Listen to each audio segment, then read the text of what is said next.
seconds, little girl in me. 'Cause everything's changed, I don't like when things change.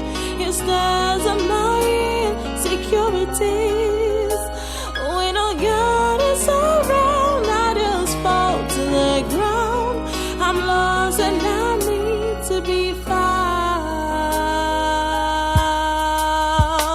Why when I was away, would it change if I stayed in my complacent world?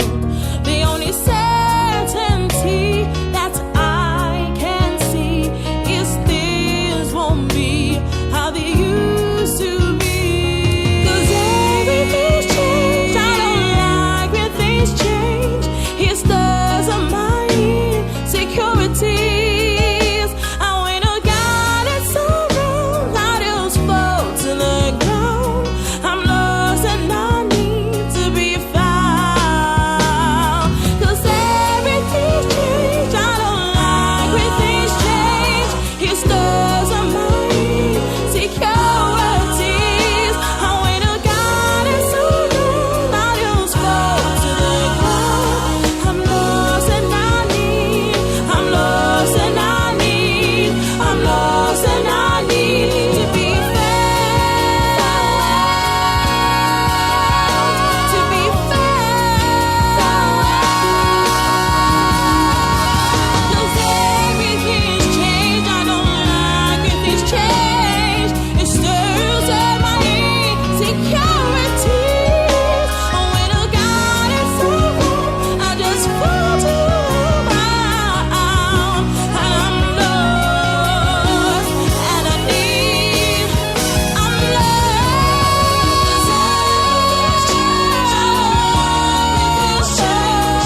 It stirs up my insecurities. And now when a God is around, see, I'm lost and I need to be found. 'Cause everything's changed, I don't like when things change. It stirs up my insecurities. And when a God is around, I'm lost and I need to be found.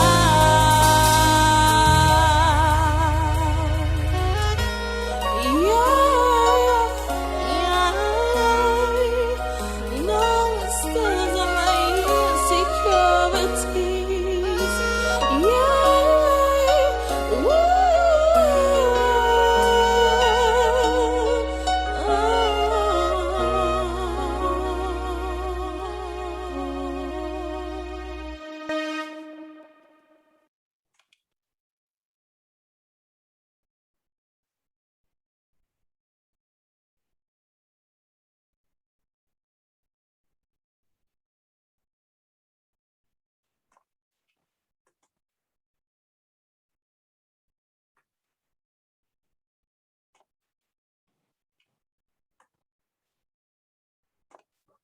Good evening and welcome to another Friday Mind Reset Live. I hope you're all good. This is your host, Tony Dada, your soul brother, saying welcome. Welcome to the new month of September, and I hope that you are really excited about September as I am.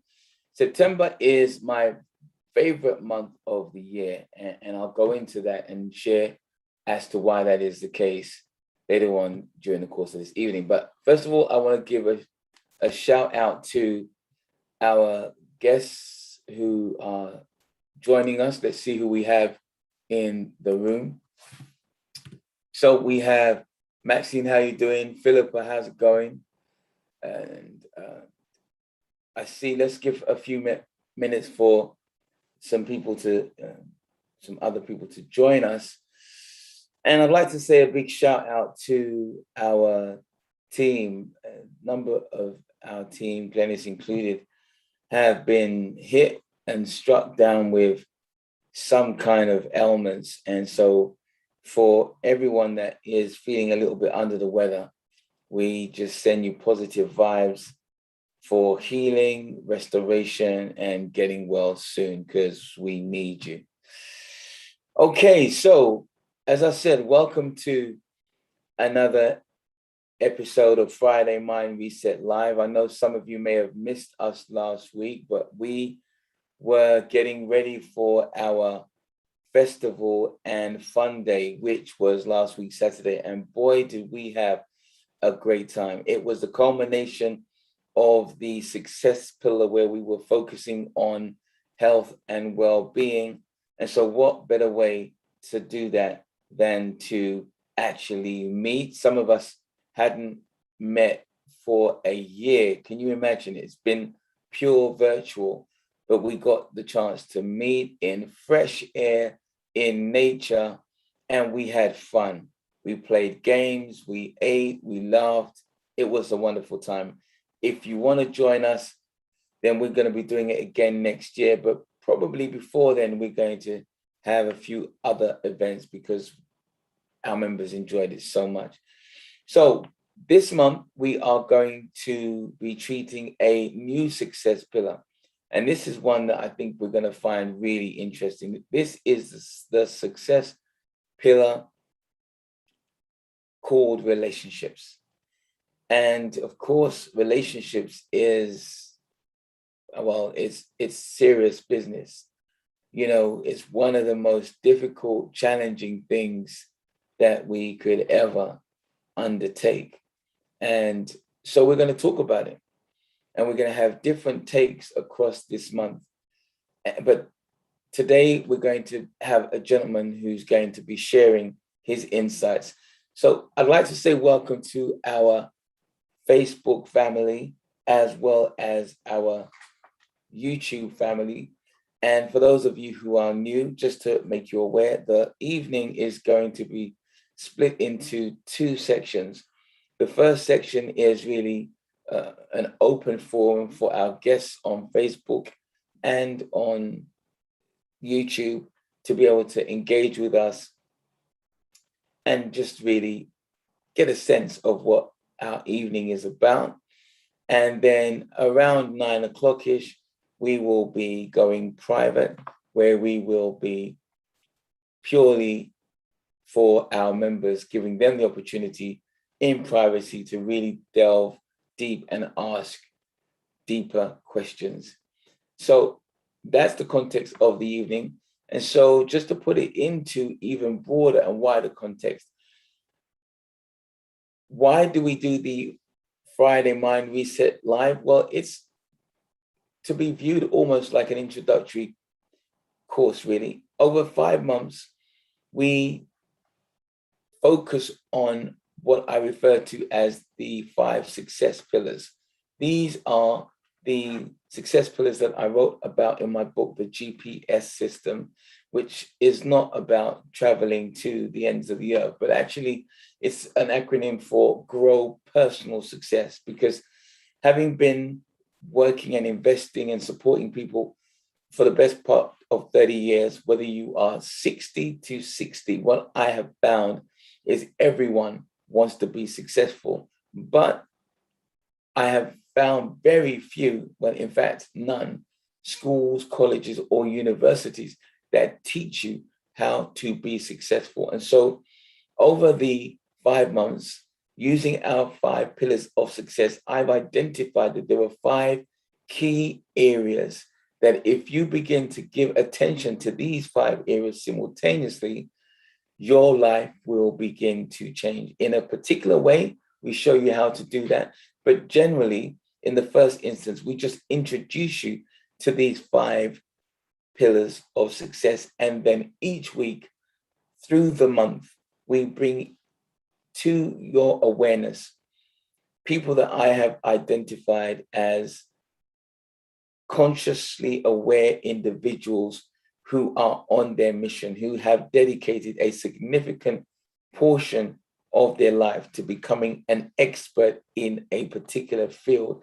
And that gives you the opportunity to really learn and expand your consciousness and awareness as to how you can empower, develop, and live a more meaningful, successful life. Because in that way, you can then empower others.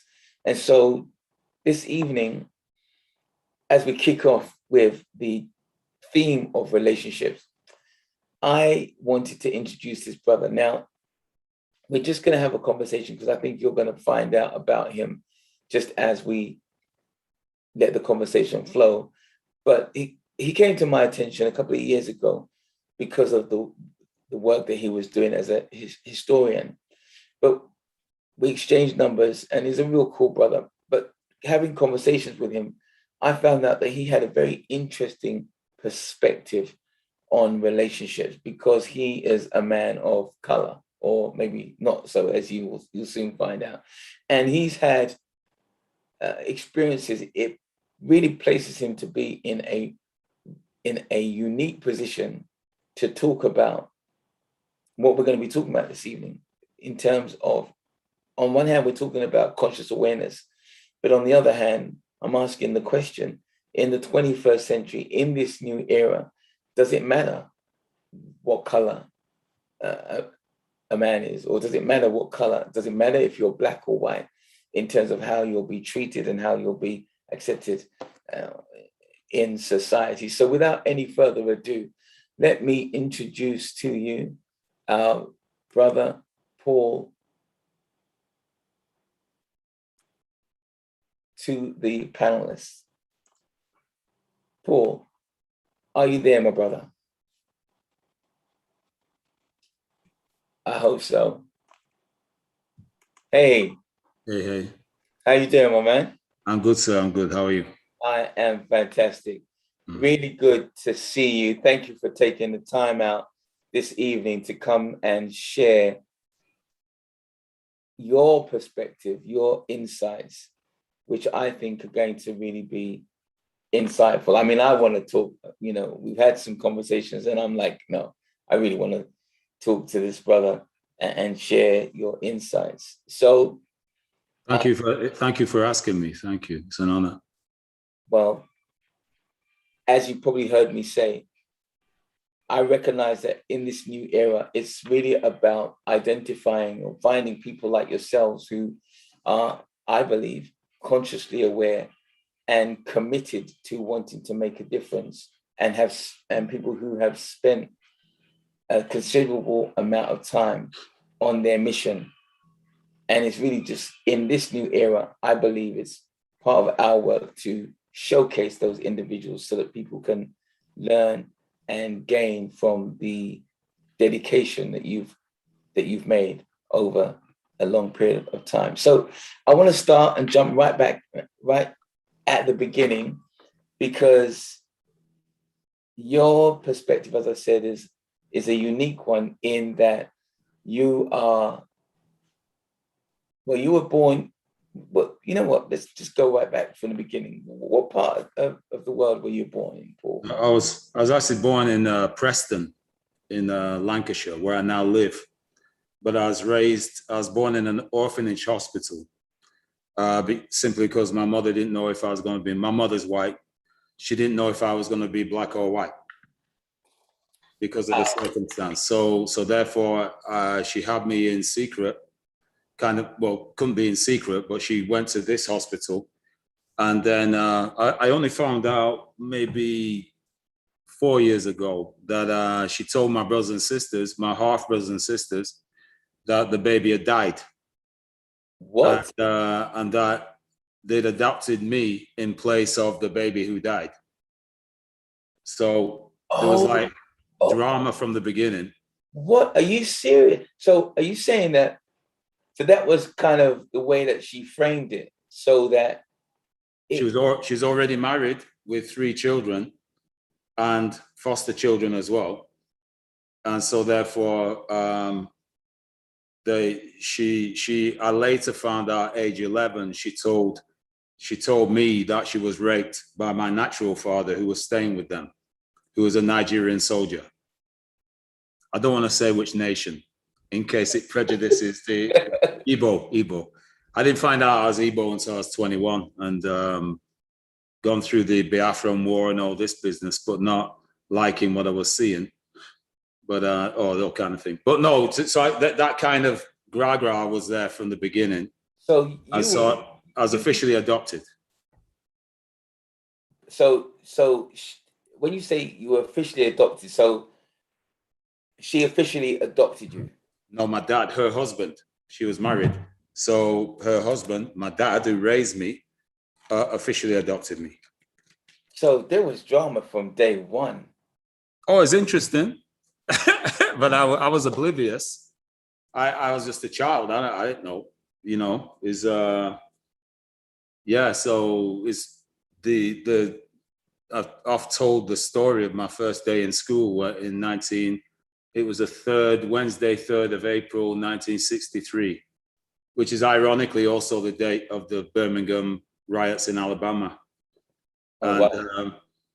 But my first day was a very individual thing. I went on the slide at my first break time in front of a Scottish boy because it was quite a rough working class white area of Blackburn. And the boy said, because I went to front of it, he said, "I'll stab you with my petty knife, you black bastard." And I'm like, what does he mean? So and you're what age at this time? I was 4. So I was totally clueless. Totally clueless. So I went home and my mom, she said to me, she started introducing me to her idea of those kind of people. Meaning, no, because my mom was quite middle class in her approach. And those kind of people. And then she said, "You're half English and you're half African." So if you, from that point of time, from 4 years old, anything to do with Africa, anything to do with being African, cool. If you call me black, we fight.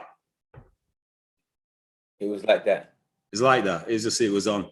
And so I'm talking, I was told by some guy who was about 27 years old, a couple of years back, he was online and he said, he goes, you don't know about racism because you're too light-skinned.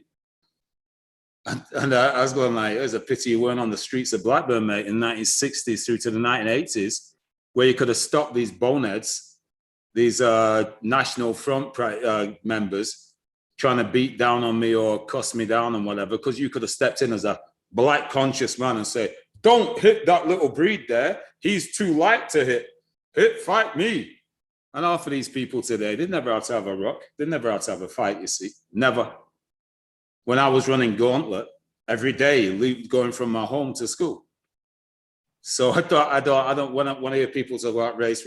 The first thing I studied, Tony, was the origins of race theory. I got school professors in it. You understand me? I had to go and learn that. And that was when I was at college, when I became a teacher eventually. Yeah. Training to be a teacher. Well, we're going to get to that. So you got all of this kind of stuff as a young, like from day one, it's drama, basically. Yeah. Yeah. And the drama has got nothing to do with anything other than your skin tone. What they see is what they see. You see, Pete, you can theorize all you want, but then I always say to many people who have not gone through that kind of dynamic that you got some very basic things, you know, like, eventually people go, "Oh, you black bastard." I go like, "Oh, friggin' no, well done, mate. You can see. You can differentiate colors. Oh, friggin' no, this is masterful." No, watch this. It's because what I'm saying to you, there was an older guy called Seymour Marsden, Sammy, God rest his soul. And he was about 4 years old. So we were split in the town between schmoozers and fighters. Now there were 5 of us on the road out of 155,000 people.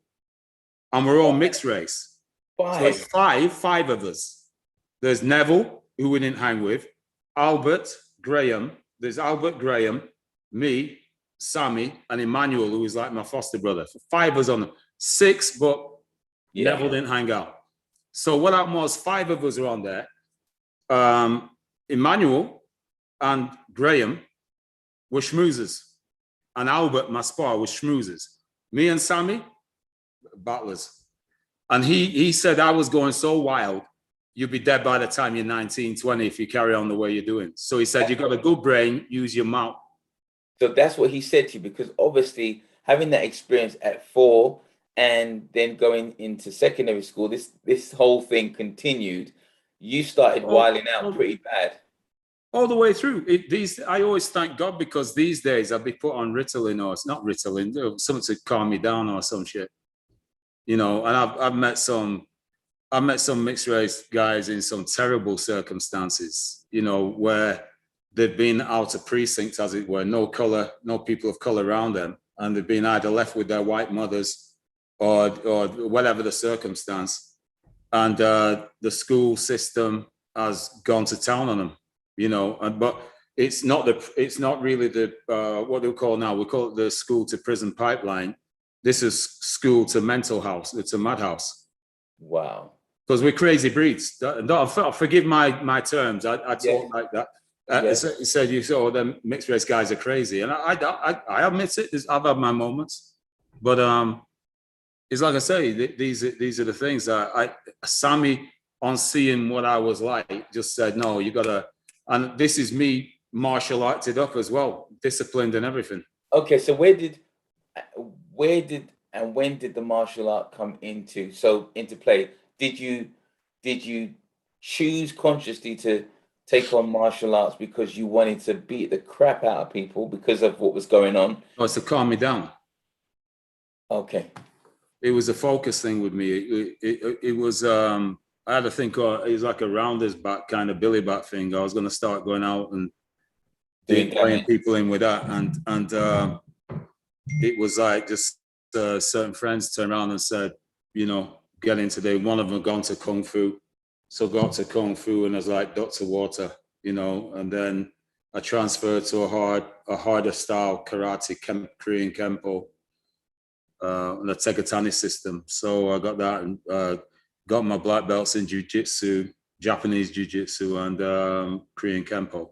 But I just want to make sure for the record, you wasn't trying to do it to brock up people. It was really. Oh no! I've got to say to you, Tony, back then, there's nothing better. I got broke up by my instructor and some of the fighters there because it was a hardcore fighting. These were all white Catholic boys from the Shadsworth area of Blackburn. Right. So these are guys that I was training with. Right. And I was there with my Jim Kelly afro and all this business, and I got the respect because I was a fighter. Right. And that's how I got my kudos, as it were. So in fact, this I remember it's like a veiled compliment. We used to do these karate demonstrations. My instructor's called Ray Parker, and then we did these demos and we were fast, you know. And there's someone said it was a compliment came. Parker and that nigger are like grease shit. Wow. So that was the props, you know what I mean? You just took it. They come. It's not yo my nigga. These are guys calling you a nigga. Yeah. They're calling you these epithets and meaning it as well. So it's not like, you know. So you grew up, and I wanted to put the context because just to give some people an awareness of what life used to be like, you know, back in your day. And despite all of that, you kept your sanity. But not only that, it would seem that it has actually set you on a path of self-discovery. Would that be true to say? I'll say definitely through the martial arts. My family background was that my dad was a Plymouth Brethren Reverend, and my mom was secretary of the OMF Missionary Society, the branch in the UK, in the north of England anyway. So I was raised knowing Bookman. I was raised twice church, go to my mom's church, then run down to my dad's meeting room on the way home. And then 8 years old, I became a cathedral choir boy till I was 13. And all the way through this experience, the times I'm on the road going from A to B, that's where there's battles and weekends or whatever. It's just kind of crazy. So 13, when I stopped in the choir and I kind of hit the road. So down in Blackburn, I was in pubs, youth clubs, doing all that kind of stuff. So that's where the battling started with I remember a guy, I was roller skating, Blackburn YMCA, minding my own business, Little Harwood mob, who were a group of white boys, older than me and older set. I got called over, a guy called Pete Fryer, who's now the football coach for Mill Hill St. Peter's in Blackburn, called me over and just bucked me in the head, innit? Well, there was an old rule they say 2 things you should never do is one is wear your sandals in the rain and never not a nigger. Because I just looked at him, he hit me bang right in the head, and I just looked at him. So this is a dude who's older than me. But if you notice, I know exactly where he is. And I'm 62. He'll be about 64 now. I know exactly where he is. Wow. Okay, we'll leave that. We'll park that right there. Okay, so I did notice that you knew exactly where he is. So all of this battling was going on. What I'm intrigued in is you are a very different person today. What happened in terms of you making a conscious decision, or maybe it wasn't a conscious decision, that took you on the path of self-discovery and finding out about your true nature and identity? My mum telling me that thing at 4 years old. I never forgot. You give me anything about, I can track you back through media, through conversations or whatever, back to being 4 years old. Anything that was African, that anything, in fact, was black or whatever, African, I'd be on it. So for instance, my mum being a church woman, she used to play Paul Robeson records, and O Come Emmanuel and things like that, Okay, I remember those. Yeah. So just anything that was black. In the museum, there were 2 things. There was that frightened children. One was a mummy, but the one that frightened me was a witch doctor's outfit, which I found out later was actually from my region. So, and I think it was when did JFK go? Was it 65, 64, 65? You'd probably be more on that than me. Because what happened was my brothers and sisters had gone to go and see the film King Solomon's Mind with Stuart Granger. And they came back and they started talking about the witch doctors. There's the bad witch doctor in it and all this. So I started telling stories of when I was young and lived in Africa, and I used to fight witch doctors and things like this. So I never really forgot. And you showed me anything, I was like on it. And so even when you were battling as a teenager, that was still in your mind, but along the way, it became more of a central focus. Because I mean, when we look at what you're doing today, it's pretty amazing. And you spent you're publicly known as the guy who's produced the timeline, which I have a copy of this right here. It's a phenomenal thing. And I'm trying to make the link between this young teenager who's doing all kinds of stuff through no fault of his own, to being able to begin to focus it and, take the academic route to culminate in this great piece of work. Well, what harm is that when you have somebody, usually it's about ignorance and trying to put you down. That's all it's about. Right. So they feel bad about themselves or whatever it is, or they'll feel better if they start cuss you down. And so you have a fight. Who wins or whatever, and it's a load of anger and whatever. So the older I got, I fought less. I nearly did prison twice at 16 and 20 years old because of a phrase in one in a pub and one in a nightclub. But the creator made it that I didn't get the pull. For both of them, they were both custodial, the phrase, you see, they were both custodial things, but I ghosted. I got beaten down in the first when I was 16. There were, I think it was 17 guys went down from turns 6 months to 5 years for that one. It was a bad fight. And then the second fight, I wasn't in I was ghosting in that fight. whacking and getting out, and whatever. So it wasn't my fight. I was protecting my friend. Right.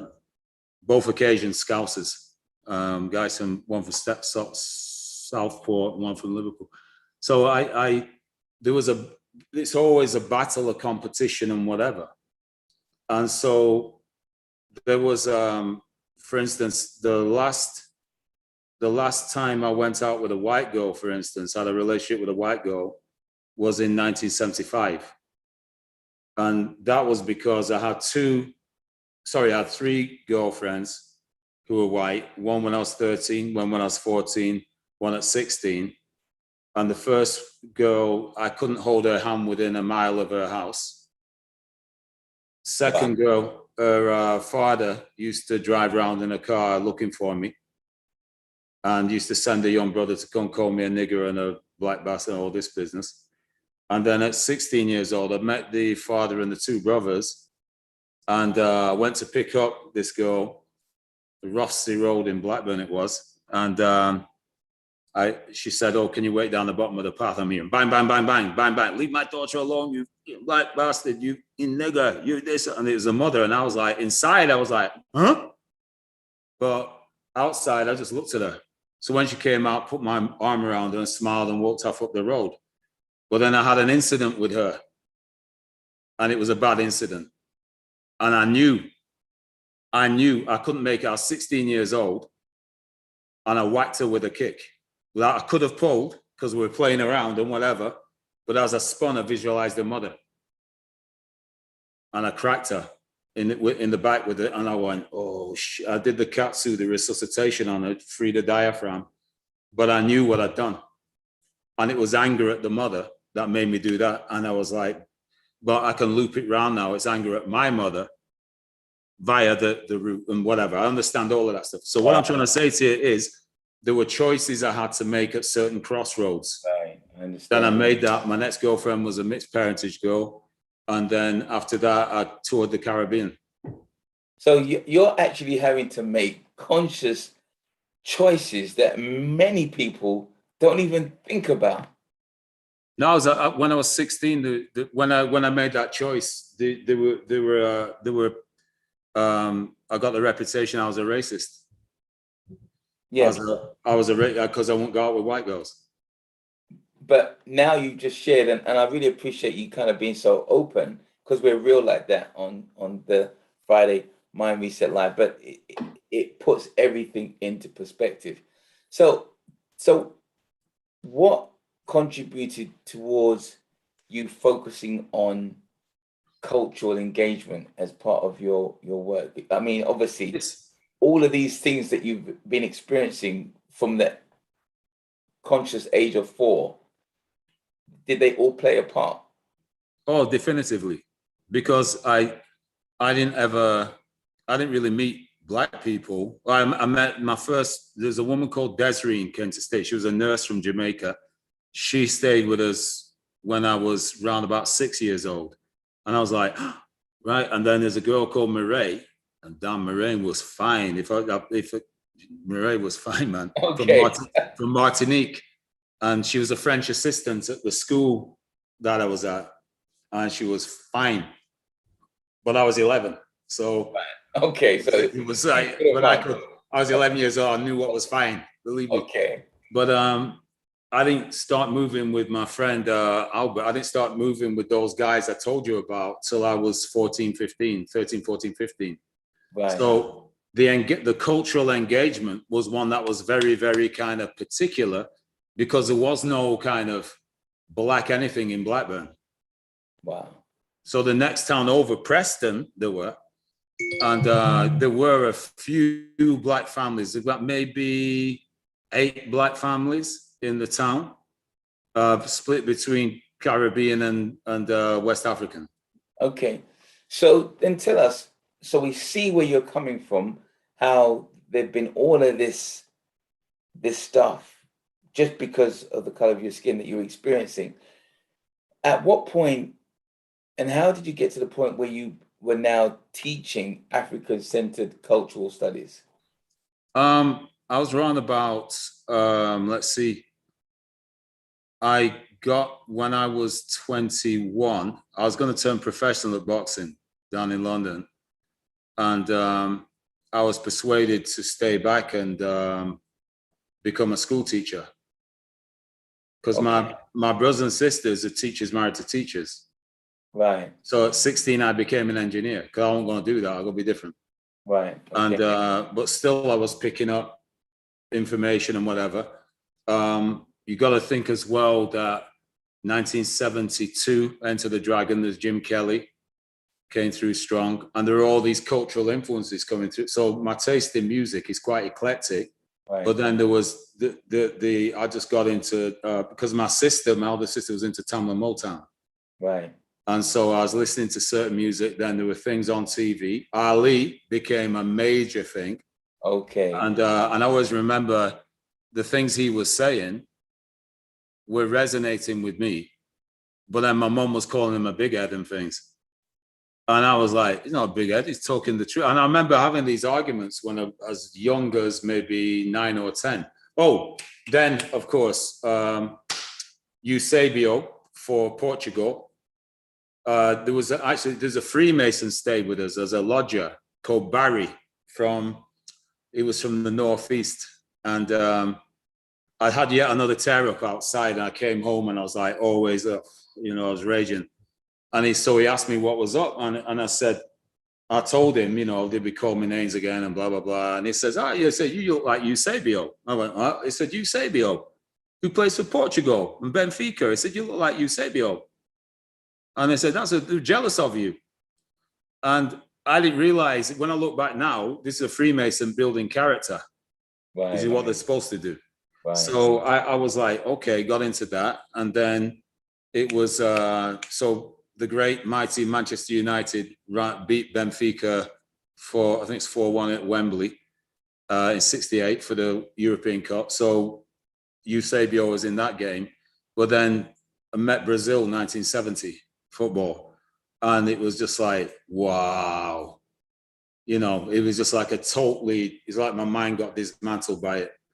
And seeing black players pulling things off. And then also remember mulattoes as well, because that's how they say in Brazil. They call you mulatto. Right.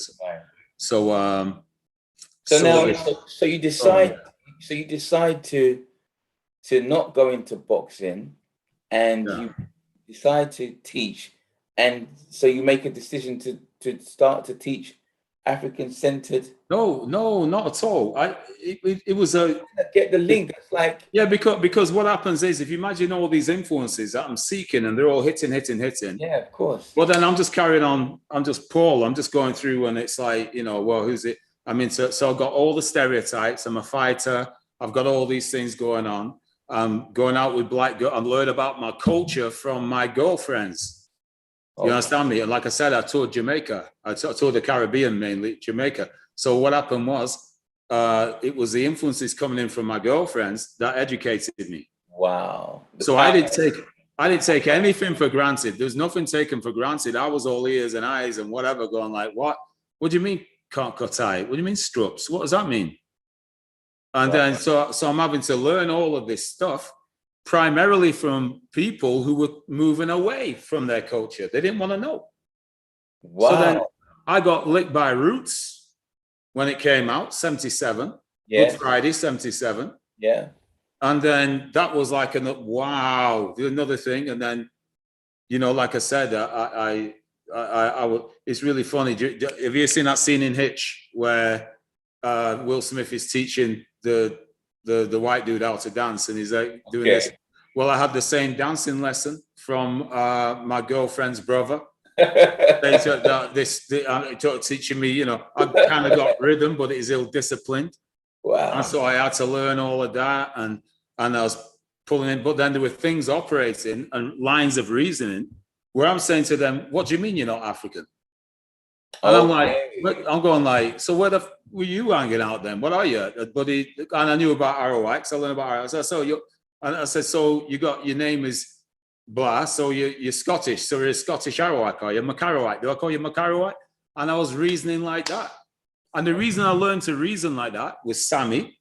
But then we had there was a guy called John Kingsley Reid. John Kingsley Reid was a BNP. He formed the British National Party, First man to be charged under the Race Relations Act from 1974, I think it was.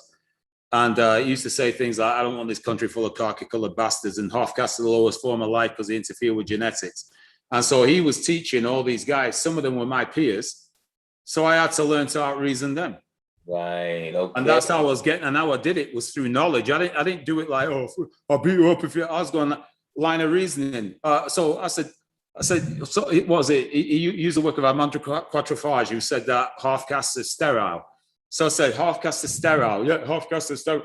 I said, so how come you white boys couldn't find anyone to knock out Muhammad Ali? You keep rerunning Henry Cooper's hook.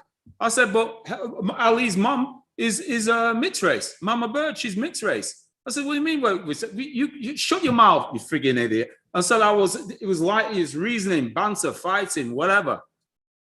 That's how it got through. In that way, you became more knowledgeable. So I was seeking bullets, boy. Yeah. So, and that seeking actually took you to the motherland in Africa, to Ghana. Well, what happened was I was 30 when I went there, but I'd already made, when I went to college, there's an organization at college called the Stephen Biko Society. And I always remember, I think my dad had died at the time. My dad who raised me died on my birthday. It was a Mother's Day, April 1st, 1984, same day that Marvin Gaye died as well. So what happened was I was like freaked out. I was like thinking of trying Obia and all this, because I decided I was going to seek my natural father. I was going to find him. I was going to leave college, and then all this stuff happened. Wow. And then I got into I went to the Steve Biko Society because I made a comment that I butchered these guys in a meeting. I always remember this guy is called Stagger. They called him Stagger Lee from Stoke-on-Trent, and he was arguing in a lecture that I was attending that British people should be happy to see black people because of the power, the economic power slavery gave them. And this guy was going on, well, why do we not have a member of the British National Front here? And blah, blah, blah, but he starts off, and I butchered him. Just reason, I said, so why do we not have Black Panthers here? Why don't I have Nation of Islam here? And then I'm calling all this stuff through that I knew from watching Ali and Malcolm X. Right. And all of these things, but I wasn't a kind of like, yeah, I've got to watch it, this and that. I just picked it up because it had to be picked up. So then my final year, final teaching practice, I asked for either Toxteth, Liverpool, or Moss Side, Manchester. And there was a guy called Roy Pitcher, God bless him. He said he won't go to Liverpool, but he'd go to Moss Side. So I deliberately, I went and started teaching in Moss Side, which was just before it became Gunchester. And what you were teaching was? I was trained as an artist and physical education and education. That's what I graduated in. Right. But to contact, you see, I learned about racism, like I told you. But then when I got there and got on the ground, just looking at the psychology of the black youths and realizing they weren't grounded at all. It's like the brains have been cleared and devoid of almost anything conscious or whatever. So we got into, me and a friend of mine called Lance, we were both martial artists, boxers, but he was a higher level than me. But we just approached everything like that. So my teaching method. You began to bring consciousness into Oh, God, yeah. Okay. And I was the only, there was another teacher of color there. There's a Jamaican sister who was teaching, but she wasn't a black teacher. She was a teacher who happened to be black. And then I just got in, I just up for the fight. And that's how I did it. Right. So I'd be pinning back all we'd be educating the teachers by putting stuff on the wall, just being willing to have the rock, you see. Okay. And so here you are now. So you're a brother that's evolving, becoming consciously aware, and you're searching. And when we were speaking the other day, you said something that I thought, this is just amazing in terms of you really have seen a spectrum far wider than most people, because you were telling me a story of you being in Ghana, surrounded by black people, where one would think, well, Paul's going to be at home because, he's not getting treated offensively like how he was in the UK. But you said the same thing happened there. Well, it can't be considered the same, but the history, because of the history of a Bruni, of why it's like when I go to, as I say, I go to Niger, I'm Oyibo, or some Onyocha. So I'm a white man. So that I change context.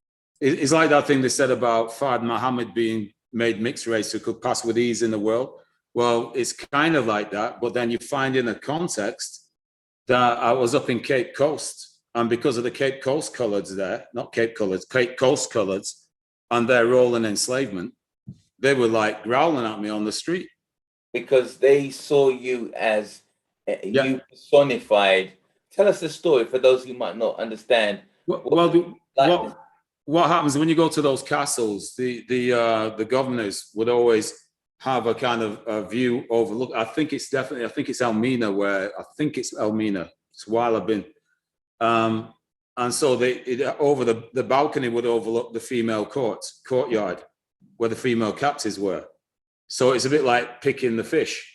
So him and his guys, they picked the woman that they wanted, and she'd be brought up these stairs, and then they would be on her. So if they bred her, and remember, this is bred her. This ain't a kind of human interaction that they're dealing with. If they bred her, she'd be sent, and she got pregnant, she'd be sent back to the village. She won't go on the ship. So be sent to a village, and then the baby will be born, mixed race, knowing both languages, knowing the languages and the cultures. So then they will be placed in the role as a slaver, the perfect slaver who could communicate. And so over time, the indigenous people began to have contempt for those people because. Oh God, yeah. Right. And so when they see you now, yeah. You remind them of that history. Yeah, of course. I remember driving. I was driving in a chocho into Accra, and I hear this guy, Bruni. I just say, yeah, like your president, because Jerry Rawlings was in power then. So how does that make you feel, Paul? I mean, I'm a fighter. Do you know what I'm trying to say to you? I'm a fighter. I don't care. So, there's a Ghanaian brother down in London. I always remember he was running mouth. You can't trust a half caste, but you can trust the half caste son if it's with a black woman. So he was dropping all of this stuff, and then he was putting his reasonings down and everything. And then people were coming to me saying this thing. What do you think, Pete? I just said, well, I think what we need to do therefore is all the black achievements. Like I went to a PACM event one time in Birmingham where sister did a brilliant presentation. Her thing was all on miscegenation. And she was saying that the reason that people get with white people is because they don't know themselves. And if they knew their history better, they would go and tell Sheikh Anta Diop. But if they knew their history better, they wouldn't want to be with. So then she gave 12 black achievements, but 7 of them were mixed race. So I told her at the end, I said, I commend your thing, but are you aware that out of the 12 black achievements, 7 are mixed race? It's like barbershop too. There's a thing of convenience with black 1 minute, white. It's like a windscreen wiper like this. So what I'm saying to you is that once you've got this kind of dynamic going on, and people are like making their mind up or whatever, I don't give a shit. And so I said to them, I was on the show with Dr. Les Henry, Professor Les Henry, and he was doing a radio show. And I just said, yeah, this brother, he's coming out with this kind of stuff. And he'd heard it. And so he said, well, how do you feel about that? And I said, well, I'll just ask him to step outside because he's being bloody ignorant. Okay. And so I don't care whether it's someone coming from a consciousness point of view or whatever. If you're being insulting, let's fight. Let's get just ignorant. You get what I'm saying? Don't intellectualize it. So you've got that side of you going on, but at the same time, for that now. You produced, yeah, probably. But you produced this piece of work, the timeline, which I would like you to talk a little bit about because a few people have been asking about it, and I wanted to give the context in terms of who the man was and the journey before talking about this. But what what Don't made? like I don't like arguments, Tony. Okay, so tell us. That's a great way to start.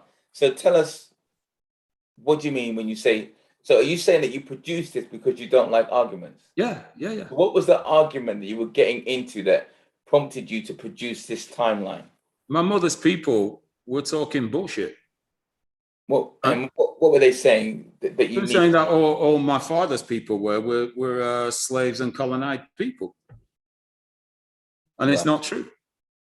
And so because of the work I started engaging in the early, as far back as 1990, is 1989. Sorry, Asa Hilliard and Lister Middleton did a documentary really good called Free Your Mind, and another one called Master Keys, and they did a timeline, but it's a vertical timeline going down, which I've got copies of here.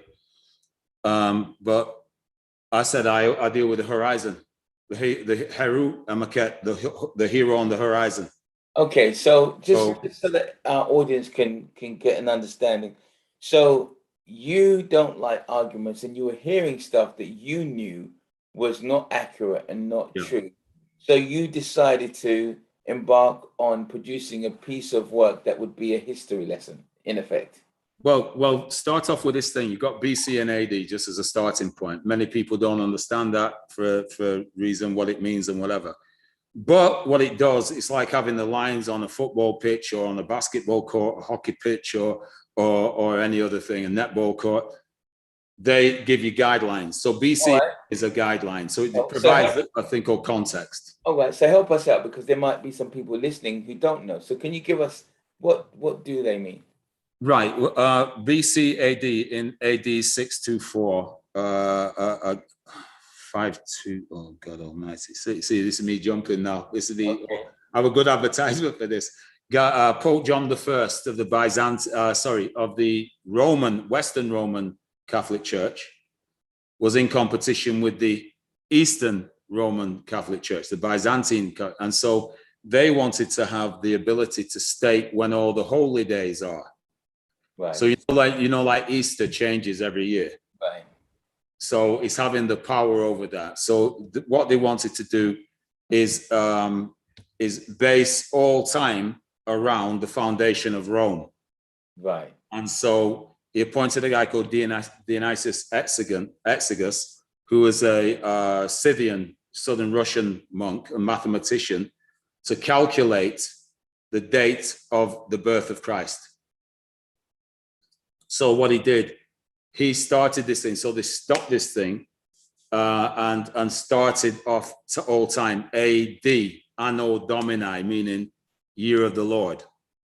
Right. Okay. So they just stopped time and said, this is now the first day of the rest of all time. Boom. Okay. Right. So that was it. So there's no BC. We didn't have to look at that. It's just AD. This is all they're going to teach, blah, blah, blah, blah. So in that, this is their belief, blah, blah, blah. Then a guy called the Venerable Bede in England, about 150 years later, introduced the thing BC, meaning before Christ, or ante Christum natum, if he said it in Latin. So they did this structure. So you have BC going back to the beginning of all time, and then there's a focus on the last 2021 years, when, ironically, European people have dominated the planet. And so they focus only on the last 2,000 years. Right. And that's the age of Pisces, by the way, that we're moving into Aquarius now, right? Yes. So it's 2,150 years, give or take, decades or whatever. So those are the periods that we call the precession of the equinoxes. So this is done AD 524, I think it is. They did that. And so they had to project back in time to AD 1. So remember the millennium bug? Right. The millennium bug. Planes will fall from the sky, all that, because there's no zero. Right. Yes. So the new millennium began in 2001, not 2000, because it goes from 1 to 0, then 1 to 0. So this is how stupid this whole historical thing. So me, I differentiate, I say, you go 1 BC to AD 1. So it's year of the Lord 1. Grammatically, you pronounce AD first and then the date. So it's like saying we're now in right, because that the AD is the moment in time that everything projected from. That's it. Wow. So it's like, so it tells you about domination of one over the other.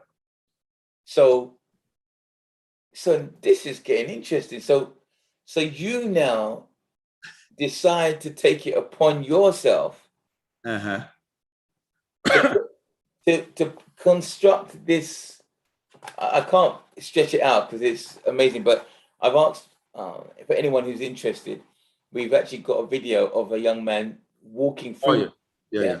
So we're going to put it in the Facebook link so anyone can watch it, and also on YouTube. And I want you to, before we say goodbye, to give your details so that anyone who would like to get a copy of this can do so, because, as you said, what it does is it takes away any argument, because in effect, what you've produced is a chronological possession of time, which serves as a history lesson. Yeah, it's to provide the context. You know, the thing is, like I remember I was on, I think it was LinkedIn, and there was some guy, is a professor from the USA, waxing lyrical about the brilliance of Greek philosophy and blah, blah, blah. And I remember texting him and just saying, so I find it interesting that at the time of the Greek Dark Age in 1200 BC, Prince Kenwosret, son of Ramesses II, was talking about the need for an a Kemetic Renaissance, where they're going back to the first and second dynasties to pull through and raise the quality of the Medinetia, the buildings, and everything else. That's 2,000 years before the Greek Dark Age. So I'm going like, son, Sata, sorry, it's Jamaican, Sata boy, Sata. Stop with your bullshit, because that's bullshit. You started going out, you're starting all time. Oh, the Greeks this, the Greeks that. The Greeks never did anything. In fact, their high culture, their what they call Hellenistic Greece, their high culture occurs at the very same dates. They were in Kemet, and they turned Kemet into Egypt. Same time. Yeah, 323 BC to 31 BC. So tell me, when you were putting this stuff together,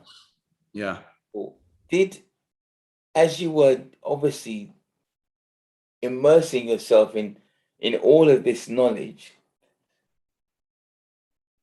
and deciding that you're going to do something about this and put this together, what effect did it have on your own conscious awareness and identity? First of all, when I was doing it, I don't know if I told you, it was Professor Smalls who gave me a motivational talk one night, because my relationship had finished in Brazil when I was out in Brazil. So I came back feeling very sorry for myself, spent the day with him in New York, caught the plane back, got back October 2016. And then he gave me this motivational talk made up largely of words beginning with F and MF, as I remember it. And then he started saying, where's that effing timeline? We've been waiting for that MFA for, and blah, blah, blah. And I was like, oh, sorry, Brother James. All right, I got. So 5 a.m. the next morning, I put the timeline together. But when I'm working as an artist, I go to fairyland, and sometimes I'll start placing things. I don't even consciously know why I'm doing it. But then I just start going blah, blah, blah, blah. And I make sure I'm getting the reference dates down and whatever. So that's why I do it, is to try and place everything in context. And where there's an argument, say for instance, 1480 to 1780, it says on the timeline, you'll see a thing, Age of the Great Burnings. That's where European men in the main were burning and hanging their own women as witches. So think about a psychology that's doing that. And at the same time, it's a transatlantic trade. Wow. So you see, think about the mindset of the culture and the people, what they're doing to themselves at that time. And then they have the audacity to call it the Enlightenment. Probably the light coming from a burning witch. So what you're actually coming with, these people want to give this kind of information. So I just want to lay it down on the table. I say, explain yourself. And they go like, ooh, oh, what are you trying to say? I'm not saying anything. This is your dates. This is your version. This is a short chronology. No, it's not the long chronology Robin Walker teaches in his book, When We Rule. It's the short chronology that you'll get in all the history books. So what I found fascinating about what you show on this, and I just want you to touch on this before we go private, is where, as you said, where Christianity starts and where spirituality starts, meaning, and can you say a little bit about that? That what you show is, when you're looking at the word genetics or genes is based on gen. Both of them mean spirit. Jinn in Arabic is a spirit. We have a genetic line that's going back to the beginning of all time, held in the mitochondrial DNA of all women. They say the oldest woman on the planet is African Eve. So the yellow line down the center of the timeline represents the golden thread, which is of the universal mother. Simply put, that's the DNA of the sisters. And remember, there is no balance with that. The time it takes, the male role in reproduction of human beings is not long at all. Well, sisters tell, it might just be me who gets told. Don't go there. Not long enough. But what I'm saying is that it's the woman who creates life on earth. And if you say God creates life on earth, through the mother. That's why we have Heru sat on the knee of Set, telling us that message, and she wears the throne crown on her head, except for when she's nurturing Heru with the cow's horns and the sun disk. Right. So that is where our spirituality lies, through our mother, through our DNA. And the word education has got two roots. One is edukere and one edukere. So it's spelled, is only a letter difference. But one means to lead out and draw out, and the other one means to put in and knock into shape, basically.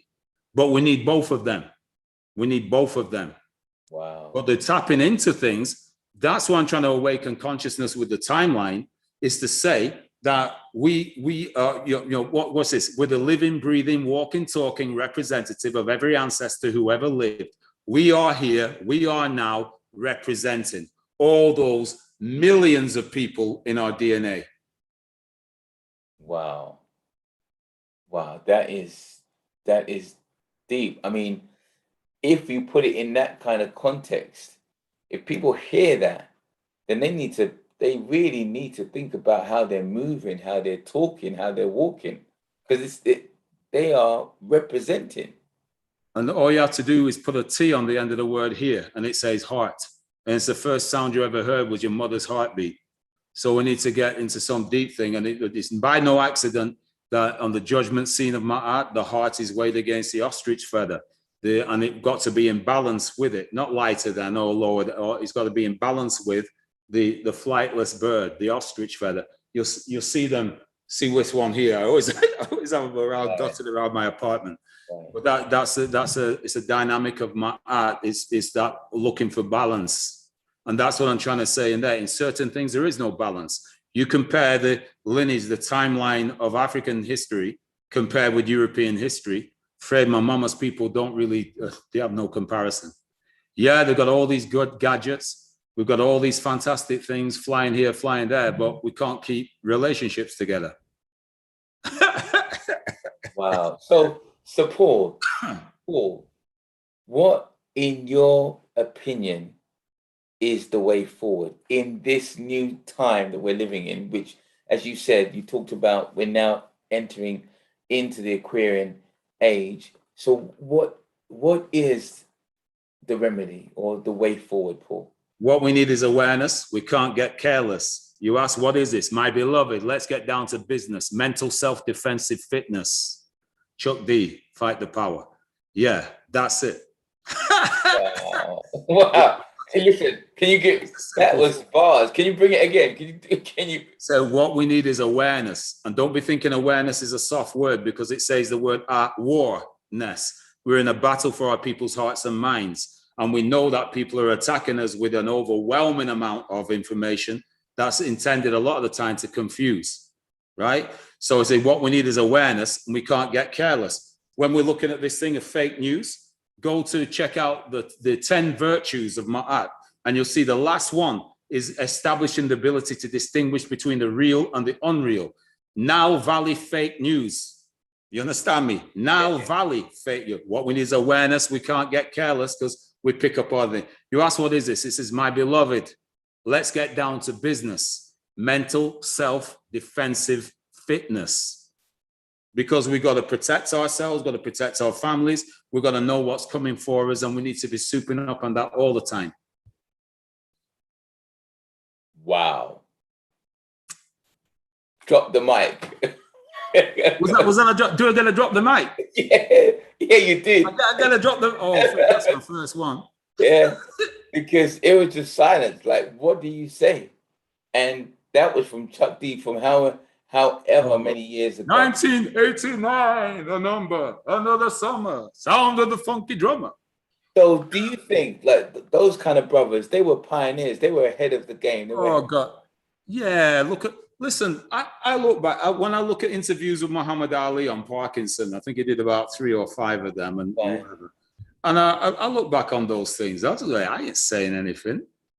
You understand me? After humility, it's like watching Mike Tyson meeting Ali when he's with Sugar Ray Leonard, and then they say the thing of saying who's gonna Arsenio Hall says to him, who win if Prime Ali fought a Prime Tyson, and Ali points at Tyson, and Tyson says, no, all mouth must declare and feet must bow. I say people must kneel down. He's the greatest. You understand me? So it's like that. When you look at these stalwarts who have been before, all up and down this country. In fact, I've got a thing on the timeline. You see the last section, it's called The Celestial Sky. Yes. And I'm just going to extend that now. I've got about maybe 250 people on it now, and people we should be knowing about, well-known people, lesser-known people, etc. Yeah, I hear you. However, I want to round it up by saying that I'm glad that we were able to spend time to know the man, because, like you said, all of us that are here, we are now representing. Oh, God, yeah. And you have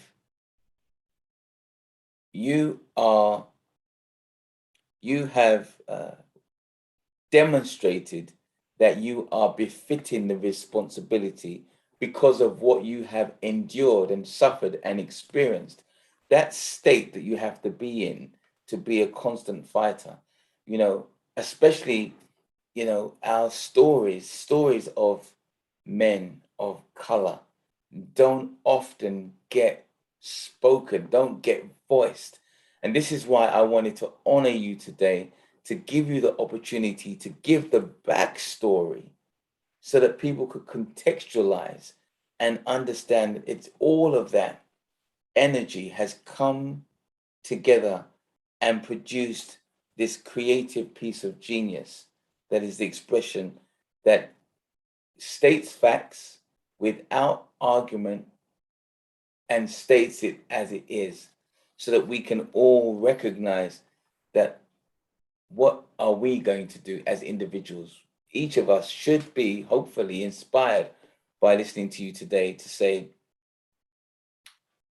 you can take your mess and turn that mess into your message. And I believe that that's what you've done. The track is Earth, Wind and Fire from the Firsts album. It's about 1984. It's called Turn It Into Something Good.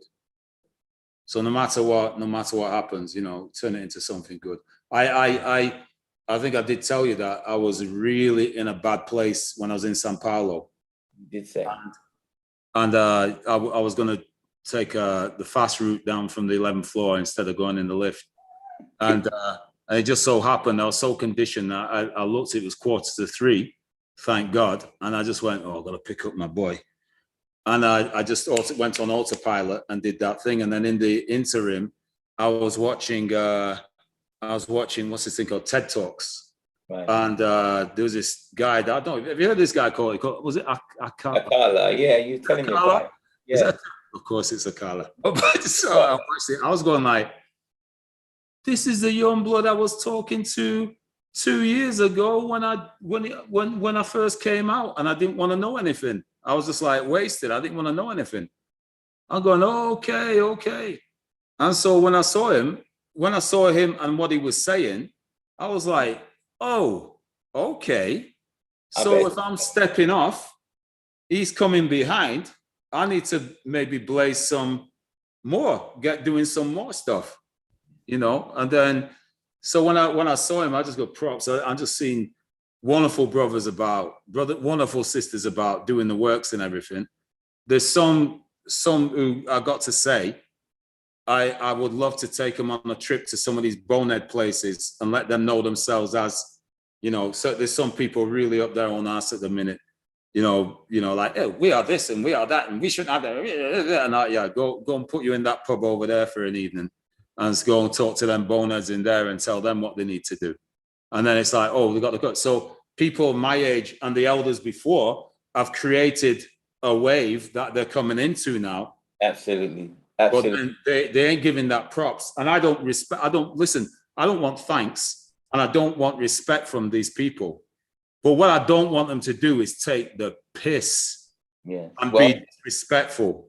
Well, I think that this piece that you created should be in every conscious home.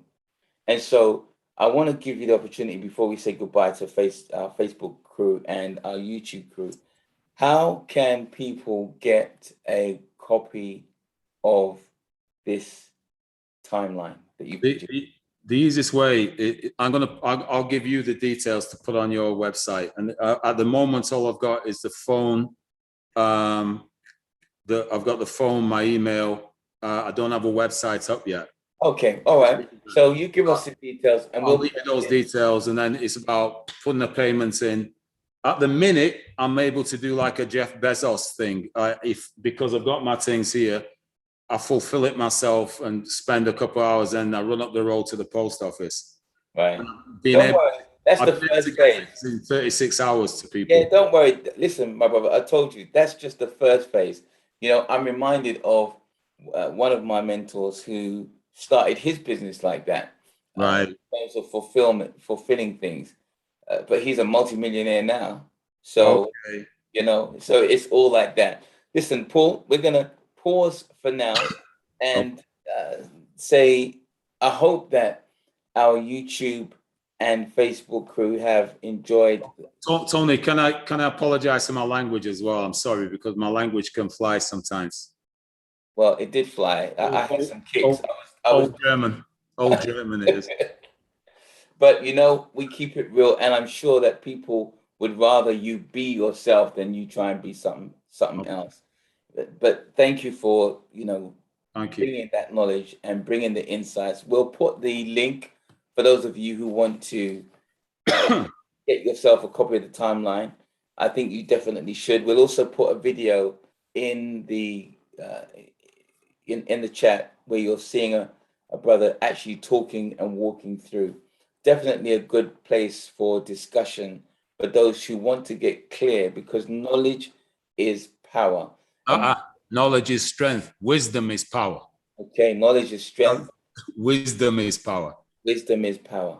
Remember, it's not what you're doing, it's when you're going to do it. When you're going to do it in terms of... Sorry, that's my argument anyway. Yeah. And I'm up for being corrected, so it's great. So it's about taking the information and using it wisely. Applying it, that's it. So it's about... I know enough people with a whole heap of knowledge. I say, well, what are you doing with that? So say the widest practice word in the world, they say, is okay. So I use okay, and I say optimum knowledge. Optimum knowledge. When are you going to get the thing started and done? Wow. Okay, so you heard it, ladies and gentlemen. When are you going to take action and get the thing done? So we're going to pause. We're going to end now. Next week, we're going to have a sister who is going to bring that balance, and she's going to be talking about relationships from her perspective and talking about Black and black on black relationships. That's going to be very interesting because we're bringing real controversial things for us to open our mind. So on that note, same time, same place. It's me, Tony Dada, with my special guest, Paul Abina, saying enough love. Paul, stick around, don't go nowhere, and we will continue.